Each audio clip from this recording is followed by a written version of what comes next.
আসসালামু আলাইকুম। এটিএন বাংলা সংবাদে সবাইকে স্বাগত জানাচ্ছি মার্জিয়া মীরা। শুরুতেই সংবাদ শিরোনাম।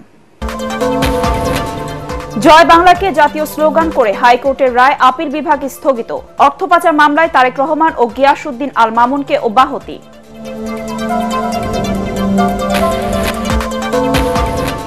বিগত শেখ হাসিনা সরকার দেশের অনেক কিছু ধ্বংস করেছে অভিযোগ তারেক রহমানের। জনপ্রত্যাশা পূরণে নেতাকর্মীদের কাজ করার আহ্বান।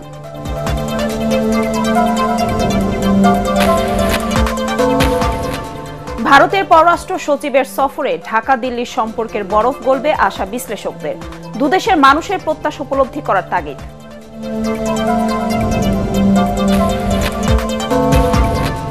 এবং পুলিশ কমিশন গঠন ও র্যাব বিলুপ্তির সুপারিশ বিএনপির। বিজয় দিবসে মানিক মিয়া এভিনিউয়ে সবার আগে বাংলাদেশ কনসার্টের আয়োজন। শুনছেন সংবাদ শিরোনাম, এবার বিস্তারিত। জয় বাংলাকে জাতীয় স্লোগান ঘোষণা করে হাইকোর্টের দেয়া রায় স্থগিত করেছেন আপিল বিভাগ। প্রধান বিচারপতি সৈয়দ রেফাত আহমেদের নেতৃত্বাধীন 4 বিচারপতির বেঞ্চ এই আদেশ দেন। একই সাথে রাষ্ট্রপক্ষকে হাইকোর্টের রায়ের বিরুদ্ধে আপিলের অনুমতি দিয়েছেন সর্বোচ্চ আদালত। পাবলিক ইন্টারেস্ট লিটিগেশনের নামে একটা রিট পিটিশন দাখিল করার মাধ্যমে কোনো প্রকার আইনগত ভিত্তি ছাড়া এটিকে ঘোষণা করে দেওয়াটা আইনগতভাবে বৈধ নয়। এটি ছিল আমাদের মূল প্রতিপাদ্য বিষয়। পরবর্তীতে যেটা দেখেছি আমরা সেটা হচ্ছে যে সময়ের বিবর্তনে এই যেটি আমাদের সকল মুক্তিযোদ্ধার মুখে ছিল সেটিকে তারা একটি দলীয় স্লোগানে পরিণত করেছিলেন। মুক্তিযুদ্ধের সময় শুধু জয় বাংলাই যে একমাত্র স্লোগান ছিল তা কিন্তু নয়, আরো অনেক রকমেরও স্লোগান সেখানে বলা হয়েছে। বিভিন্ন ব্লগাররা এটাকে যেভাবে ব্যবহার করছেন তাতে আমার মনে হয় যে এটার যে ভাবগাম্ভীর্য ছিল সেটি অনেক আগেই বোধহয় অনেকখানি ম্লান হয়ে গিয়েছে।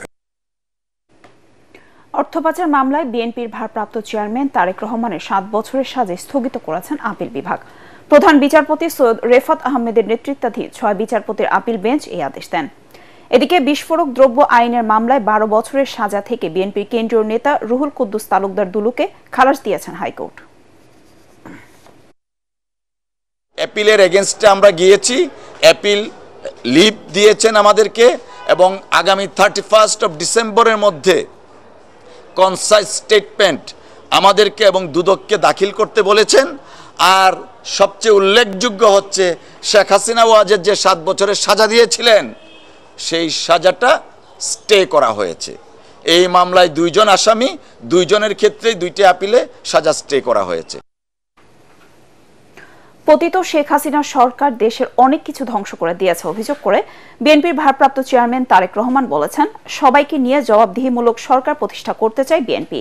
জনপ্রত্যাশা পূরণে দলের নেতাকর্মীদের কাজ করার আহ্বান জানান তিনি। সাংগঠনিক বিভাগ কুমিল্লায় বিএনপির 31 দফা সংস্কার প্রস্তাব নিয়ে প্রশিক্ষণ কর্মশালায় ভার্চুয়ালি বক্তব্যে তারেক রহমান এসব কথা বলেন। রাষ্ট্র পরিচালনার দায়িত্ব পেলে সব ক্ষেত্রে জবাবদিহিতা প্রতিষ্ঠা করার অঙ্গীকার করেন বিএনপির দ্বিতীয় এই শীর্ষ নেতা। বহু সময় নষ্ট হয়েছে, স্বৈরাচার অনেক কিছু ধ্বংস করে দিয়ে গেছে, এই দেশটাকে তারা ধ্বংস করে দিয়ে গেছে, এই দেশের মানুষের ভবিষ্যৎ তারা ধ্বংস করে দিতে চেয়েছিল। এখনো সম্ভাবনা আছে এবং সেই সম্ভাবনাকে যদি বাস্তবায়ন করতে হয় মানুষ বিএনপির দিকে তাকিয়ে আছে।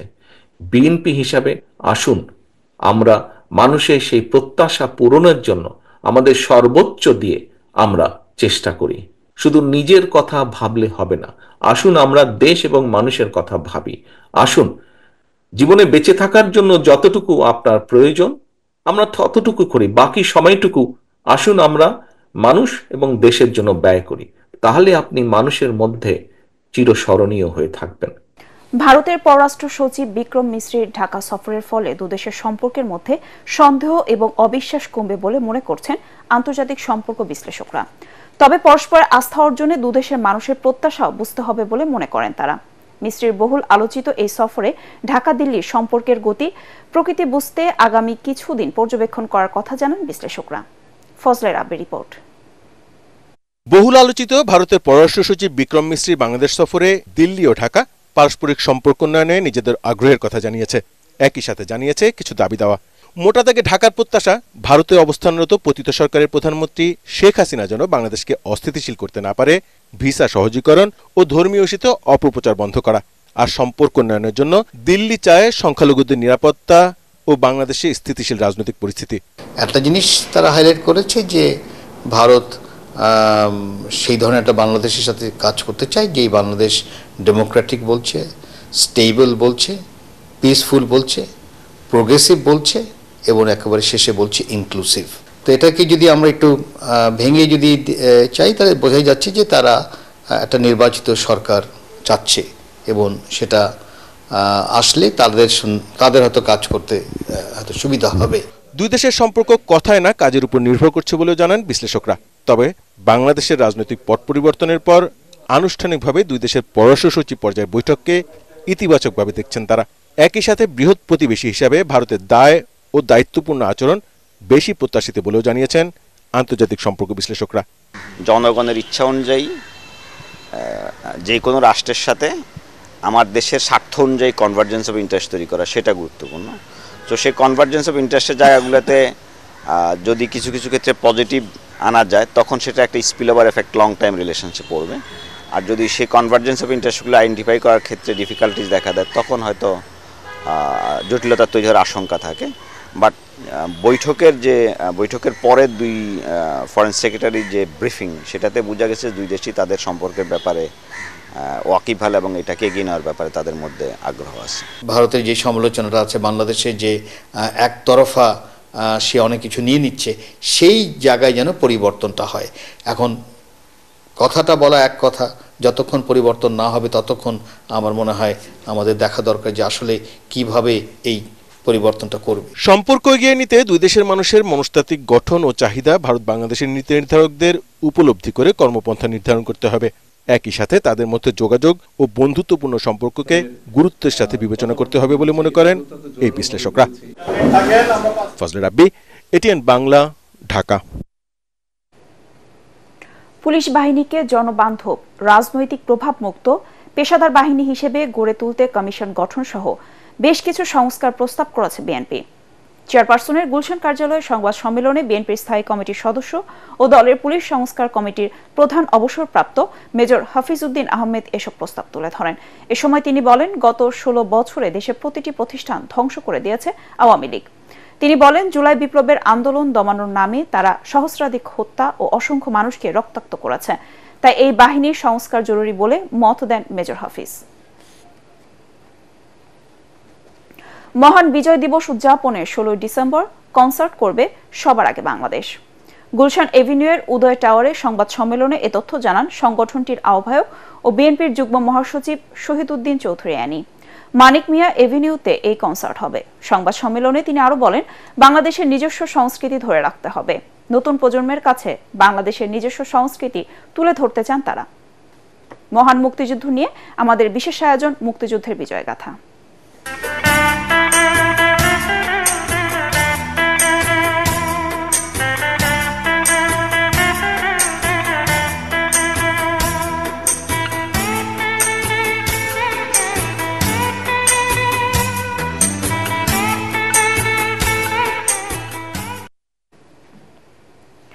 পশ্চিম পাকিস্তানের শাসন, শোষণ আর সীমাহীন বৈষম্য থেকে মুক্তি পেতেই ৭১-এর মহান মুক্তিযুদ্ধে ঝাঁপিয়ে পড়েছিলেন তৃণমূলের মুক্তিযোদ্ধারা। বরিশালের মেহেন্দিগঞ্জ উপজেলার সাবেক মুক্তিযোদ্ধা commander Shah M R Alam তাদেরই একজন। তার মতে, স্বাধীনতার ৫৩ বছরেও কাঙ্ক্ষিত বৈষম্যমুক্ত বাংলাদেশ প্রতিষ্ঠিত হয়নি বলেই ২৪ গণ-অভ্যুত্থানের সৃষ্টি। এই বীর মুক্তিযোদ্ধার শেষ ইচ্ছা, মৃত্যুর আগে দেখে যেতে চান বৈষম্যমুক্ত বাংলাদেশ। আজিজুল হাকিম পলাশের ক্যামেরায় মিজান শাহজাহানের রিপোর্ট। মোরা একটি ফুলকে বাঁচাবো বলে যুদ্ধ করি। দেশপ্রেমিক মানুষের কাছে জন্মভূমি ফুলের মতোই পবিত্র, আর তাই ১৯৭১ সালে জীবনের মায়া ছেড়ে মুক্তিযুদ্ধে অংশ নিয়েছিলেন কিশোর, যুবক, বৃদ্ধ, নারী, পুরুষ, হিন্দু, মুসলিম, বৌদ্ধ, খ্রিস্টান, আদিবাসী সবাই। নদীবেষ্টিত বরিশাল এলাকায় ৯ নম্বর সেক্টরে মুক্তিযুদ্ধে অংশ নিয়েছিলেন শাহ এম আর আলম। তখন সবেমাত্র ১০ম শ্রেণীর ছাত্র। মা বাবাকে না জানিয়েই অংশ নেন মুক্তিযুদ্ধে। এক সময়ের টকবগে এই তরুণ তুলে ধরেন রণাঙ্গনে তার দুঃসাহসিক বীরত্ব গাথা। বানরিপাড়া থানায় এটাকে আমরা 2টা স্পিডবোট, চতুর্দিক আমরা থেকে ২৭ জন আমরা পজিশনে গেলাম। আমরা আমাদের ধারণা ছিল কি সেন্টটিকে আমরা ফেলে দিয়ে ক্রলিং করে থানায় ঢুকে গিয়ে অস্ত্রাগার লুট করে আমরা নিয়ে আসবো আর নিয়ে আমরা যুদ্ধে অংশগ্রহণ করব। সেন্টটি পোস্টে আছে, সেন্টটিকে টার্গেট করে ফেলে দিলাম। চতুর্ধারে বাসার থেকে ওরা যে অস্ত্র দিয়ে দিছে বাসায় বাসায়, এটা আমাদের জানা ছিল না। তখন তারা যেভাবে চতুর্দিকে গুলি করলো, আমরাও কিছু করি, ওরা করে 100 রাউন্ড, আমরা করি 10 রাউন্ড। 28 আগস্ট 1971 পাকিস্তানি হানাদার বাহিনী তাকে খুঁজতে এসে না পেয়ে আগুন দিয়ে জ্বালিয়ে দেয় বাড়ি ঘর। 53 বছর আগের বীরত্বের স্মৃতি এখনো জলজল করছে আলম শাহর দু চোখে। তবে অসংখ্য ভুয়া মুক্তিযোদ্ধার ভিড়ে আসলদের তালিকাভুক্ত না করার আক্ষেপ আছে তার। ভুয়া মুক্তিযোদ্ধারা স্বাধীনতা দিবস, বিজয় দিবসে যখন রজনীগতার স্টিক সার্টিফিকেট নিয়ে আমাদের সামনে দিয়ে যায়, আমাদের প্রকৃত মুক্তিযোদ্ধাকে তালিকা করে ভুয়া মুক্তিযোদ্ধাকে বাতিল করে একটা সঠিক ইতিহাস রচনা করুক।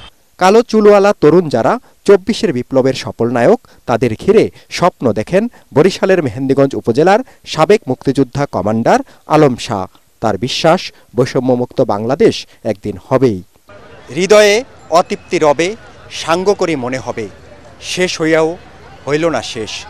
রবীন্দ্রনাথের ছোট গল্পের এই সংজ্ঞার মতো এসব মুক্তিযোদ্ধার গল্পও শেষ করা যাবে না, অতৃপ্তি থেকে যাবে। কারণ 1,47,570 বর্গ কিলোমিটারের এই পুরো বাংলাদেশের সঙ্গে জড়িয়ে রয়েছে অগণিত শহীদ গাজীর এরকম হাজারো গল্প। মিজান শাহজাহান, এটিএন বাংলা, ঢাকা। দুদক চেয়ারম্যান হিসেবে নিয়োগ পেলেন স্বরাষ্ট্র মন্ত্রণালয়ের সদ্য সাবেক সিনিয়র সচিব ডক্টর আব্দুল মোমেন। কমিশনার হলেন অবসরপ্রাপ্ত জেলা ও দায়রা জজ মিয়া মোহাম্মদ আলী আকবর আজিজি এবং অবসরপ্রাপ্ত ব্রিগেডিয়ার জেনারেল হাফিজ আহসান ফরিদ। রাষ্ট্রপতি এই নিয়োগ দেন। চলতি সপ্তাহে তাদের শপথ পড়াবেন প্রধান বিচারপতি সৈয়দ রেফাত আহমেদ। আজই ডক্টর আব্দুল মোমেনের স্বরাষ্ট্র সচিব হিসেবে চুক্তিভিত্তিক নিয়োগ বাতিল করে সরকার। তারপরেই করা হয় দুদকের চেয়ারম্যান। এবার আল আরাফ ইসলামী ব্যাংক অর্থ সংবাদ।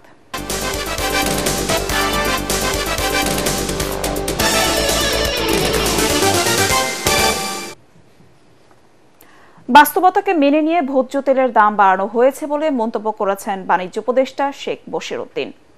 পুকুর নয়, গত 15 বছরে দেশে সাগর চুরি হয়েছে জানিয়ে তিনি বলেন, রমজানে বাজার নিয়ন্ত্রণে কাজ করছে সরকার। রাজধানীতে ইকোনমিক রিপোর্টার্স ফোরামের পুরস্কার বিতরণী অনুষ্ঠানে উপদেষ্টা এসব কথা বলেন। সেন্ট মার্টিনের পরিবেশ রক্ষায় একসাথে কাজ করবে শিল্প গ্রুপ প্রাণ আরএফএল ও জাতিসংঘ উন্নয়ন কর্মসূচি ইউএনডিপি। এ লক্ষ্যে সকালে সেন্ট মার্টিন পরিবেশ সংরক্ষণ ও টেকসই অর্থনীতি বিষয়ে উদ্যোগের উদ্বোধন করেন পরিবেশ অধিদপ্তরের পরিচালক মোহাম্মদ সুলাইমান হায়দার। প্রাণ আরএফএল গ্রুপের বিপণন পরিচালক কামরুজ্জামান কামাল এ সময় বলেন, দীর্ঘদিন পরিবেশের সুরক্ষা নিয়ে কাজ করছে প্রাণ আরএফএল। অনুষ্ঠানে ইউএনডিপির head of experimentation doctor Ramizuddin বলেন, ইউএনডিপির সাথে প্রাণ আরএফএল গ্রুপ যুক্ত হওয়ায় কাজের গতি বাড়বে। এর আগে প্রাণ আরএফএল গ্রুপ এবং মাই সেন্ট মার্টিনের সহযোগিতায় বিচ ক্লিনিং কর্মসূচি পালন করেন কয়েকশো মানুষ। এবার সন্ধানী লাইফ ইন্স্যুরেন্স আন্তর্জাতিক সংবাদ।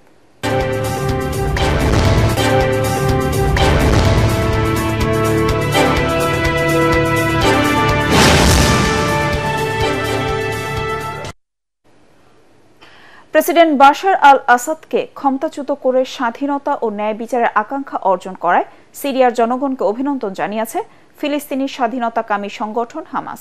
মধ্যপ্রাচ্যে ইরানের অন্যতম ঘনিষ্ঠ মিত্র এই হামাস। তাদের এই অভিনন্দন বার্তায় বিশ্ববাসী অবাক হলেও ইরানের পক্ষ থেকে এখনো পর্যন্ত কোনো মন্তব্য করা হয়নি। 2 দশকের বেশি সময় সিরিয়ার ক্ষমতায় থাকা আসাদ সরকারের পতনের একদিন পর স্থানীয় সময় সোমবার হামাস এই অভিনন্দন জানিয়েছে।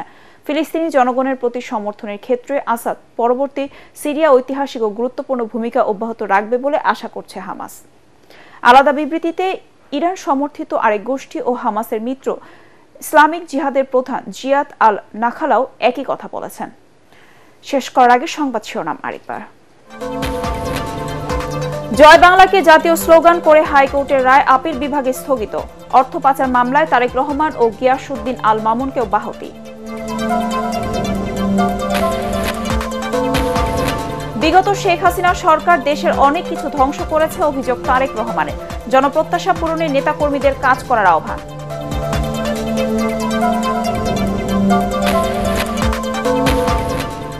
ভারতের পররাষ্ট্র সচিবের সফরে ঢাকা দিল্লি সম্পর্কের বরফ গলবে আশা বিশ্লেষকদের। দুদেশের মানুষের প্রত্যাশা উপলব্ধি করার তাগিদ।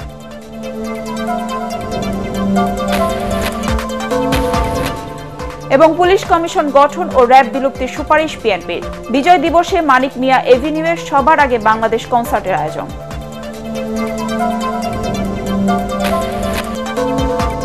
পরবর্তী সংবাদ দেখার আমন্ত্রণ জানিয়ে এখনকার মতো শেষ করছি। এটিএন বাংলা সংবাদ ইউটিউব দেখতে ব্রাউজ করুন a2/atn বাংলাদেশ। ধন্যবাদ সবাই।